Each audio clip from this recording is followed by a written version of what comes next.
دیکھو آپ محلے کے بڑے تھے, آپ بڑے سیاستدان تھے, آپ صدر بھی آپ تھے, وزیر اعظم بھی آپ تھے, سارے اختیارات آپ کے پاس تھے, لیکن آپ کو ایک برائی کی عادت پڑ گئی سٹا لگانے کی.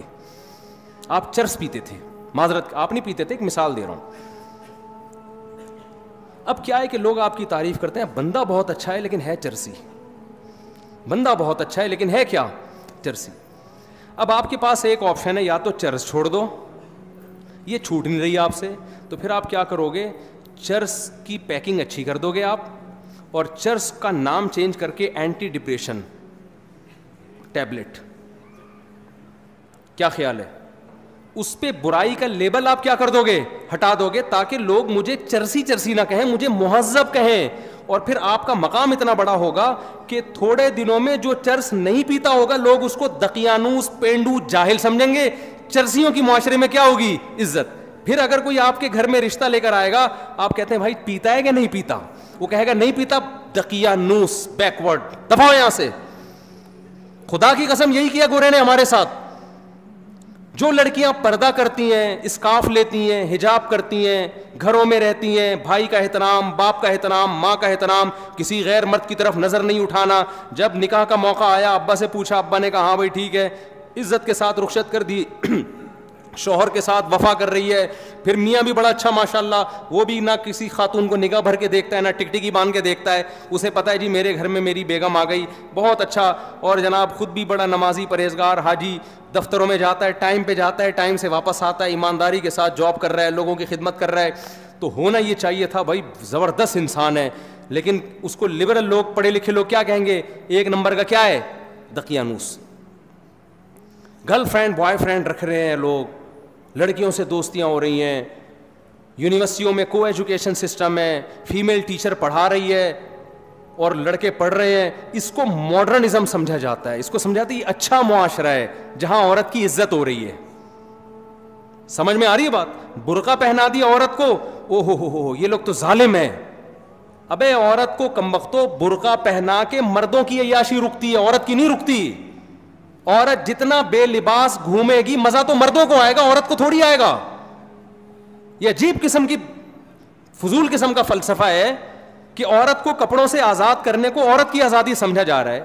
عورت جتنا کپڑوں سے آزاد ہوگی مزے کس کو آئیں گے, مردوں کو آئیں گے. جتنے کپڑے پہنے گی تو مردوں کے مزے خراب ہوں گے.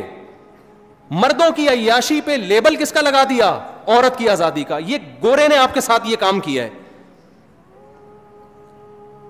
کمال کی بات ہے, ایک مسلمان جو اپنی بیوی کے ساتھ ساری زندگی وفا کرتا ہے, انڈے, آلو, پیاز, ٹماٹر, ہرا دھنیا, ادرک. آج پرچی میں کیا کیا لکھا ہوا تھا بھائی, آپ کے پاس آئی تھی نا پرچی, مجھے تو یاد ہو گئی. ایک دن تو میں نے جمعے کے دن جو ہے نا پرچی نکالی, وہ دعاؤں کے لیے پرچی دیتے ہیں, وہ میرے گھر کے سودے کی نکل آئی. اب میں بے دھیانی پڑھوں, 1 کلو آلو, 3 کلو ٹماٹر, تو ہمارا تو سارا دن کام ہی یہی ہے. ایک مرد, مسلمان مرد جو گھر میں بیوی کو ساری زندگی کھلاتا ہے اور پھر بھی تانے سنتا ہے, کیا آپ سے ملا کیا مجھے, وہ پھر بھی اس کو سہتا ہے, اس کی اولاد کی ساری زندگی خرچے اٹھاتا ہے, بچے کی پیدائش کا خرچہ اس کے ذمے, بچے کی بچیوں کی ٹینشن یہ لے رہا ہوتا ہے. اب تو دامادوں کو بھی پال رہا ہے, صحیح ہے نا, شادی ہونے کے بعد ساری ٹینشنیں ایک مرد اٹھا رہا ہے. اس کا بیوی سے صرف یہ مطالبہ ہے کہ میری مرضی کے بغیر گھر سے باہر مت نکلو. اس کو دقیانوس قرار دے دیا, بیکورڈ, عورتوں کے حقوق کا محافظ نہیں ہے یہ, عورتوں پہ پابندیاں لگائی ہوئی ہیں, بیڑیاں باندھ کے رکھا ہوا ہے. اور گورا جو کمبخت اپنے خرچے پہ, شکر ہے کمبخت کا انگلش میں ترجمہ نہیں ہے, ورنہ گورے بھی کچھ بیان سنتے ہیں نا, ان کو کیا پتا کمبخت کا کیا مطلب ہے. اگر آپ سے کوئی ٹرانسلیشن کروائے تو اس کو بولے قابل احترام, ہاں, کیونکہ بعض دفعہ گورے بھی سن رہے ہوتے ہیں, رپورٹیں آئی ہیں اس طرح کی. تو گورا کمبخت ساری زندگی عورت سے مزے اڑائے گا, ساری, بالغ ہوتے ہی گرل فرینڈ پہ کوئی خرچہ ہوتا ہے, کوئی خرچہ نہیں ہوتا ان کے. یہ آپ لوگ کے وہم ہے کہ گرل فرینڈ پہ, ان کے گرل فرینڈ پہ بھی 5 روپے بھی خرچ نہیں کرتے. گرل فرینڈ برگر کھائے گی اپنے پیسوں سے اور لڑکا برگر کھائے گا. ہمارے یہاں تو گرل فرینڈ میں آدھے ہو جاتے ہیں لوگ. وہ ایک آدمی گیا نا گرل فرینڈ کو لے کر ہوٹل پہ, کہتا ہے اللہ کے نام پہ 2 دودھ پتی دے دے. اس نے کہا کم بخت دوسری دودھ پتی کس کے لیے, اور اللہ کے نام پہ کیوں مانگ رہا ہے, کہہ رہے یار وہ گرل فرینڈ آئی ہوئی ہے. تو کہا کمبخت تو اتنا غریب ہے تو گرل فرینڈ کیوں رکھی ہوئی ہے تو نے؟ کہہ رہا رکھ کے غریب ہو گیا ہوں, پہلے نہیں تھا, اتنا خرچہ کیا اس کے اوپر. گرل فرینڈ پہ پھر بیوی پہ تو اس سے بھی زیادہ خرچے ہیں.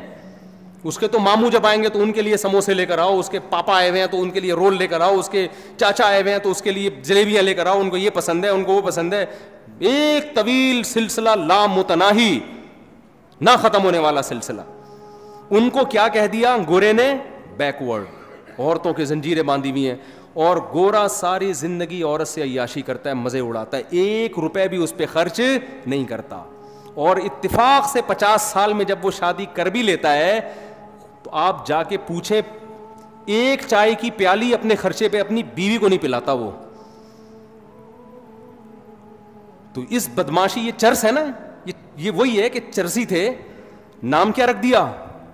کیونکہ مہذب قوم ہے نا, گورے ہیں بھائی, مہذب ترقی یافتہ قوم ہے, چاند پہ قدم رکھا ہے, مریخ پہ جانے کی باتیں ہو رہی ہیں. وہ کیسے یہ کہہ دیں گے کہ ہم مہذب لوگ نہیں ہیں؟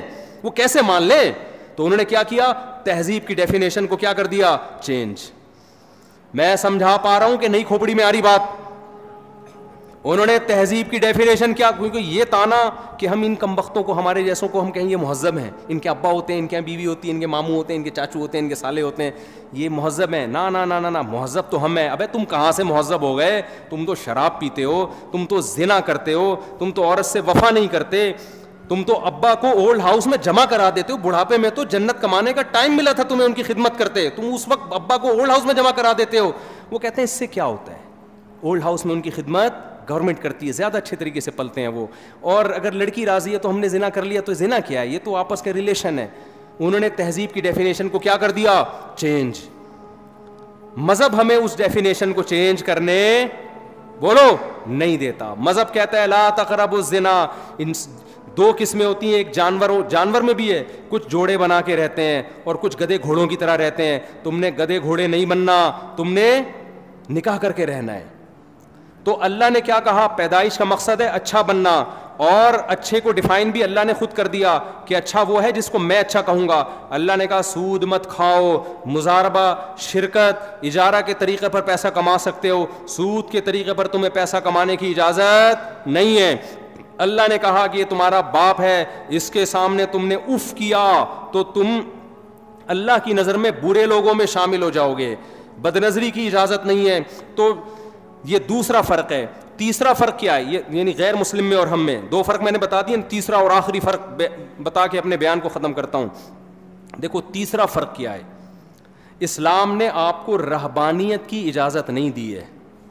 آپ کہہ سکتے ہیں نا ہمارا ہدف جب آخرت ہے تو مفتی صاحب پھر ہم ڈاکٹر بننے کو چھوڑ دیتے ہیں, کیا خیال ہے؟ پھر ہم سائنٹسٹ بننے کی کوشش, بولو نا, نہیں, پھر ہم اللہ اللہ کرتے ہیں, بس بیٹھ جاتے ہیں مسجد میں مصلی ڈال کے. یہ نہیں ہے. لا رہبانیت فی الاسلام. نبی صلی اللہ علیہ وسلم کے پاس چند صحابہ آئے, انہیں ایک نے عرض کیا یا رسول اللہ میں ساری رات تہجد پڑھوں گا, کبھی آرام نہیں کروں گا. ایک نے کہا میں زندگی بھر کبھی نکاح نہیں کروں گا. ایک نے کہا میں گوشت نہیں کھاؤں گا.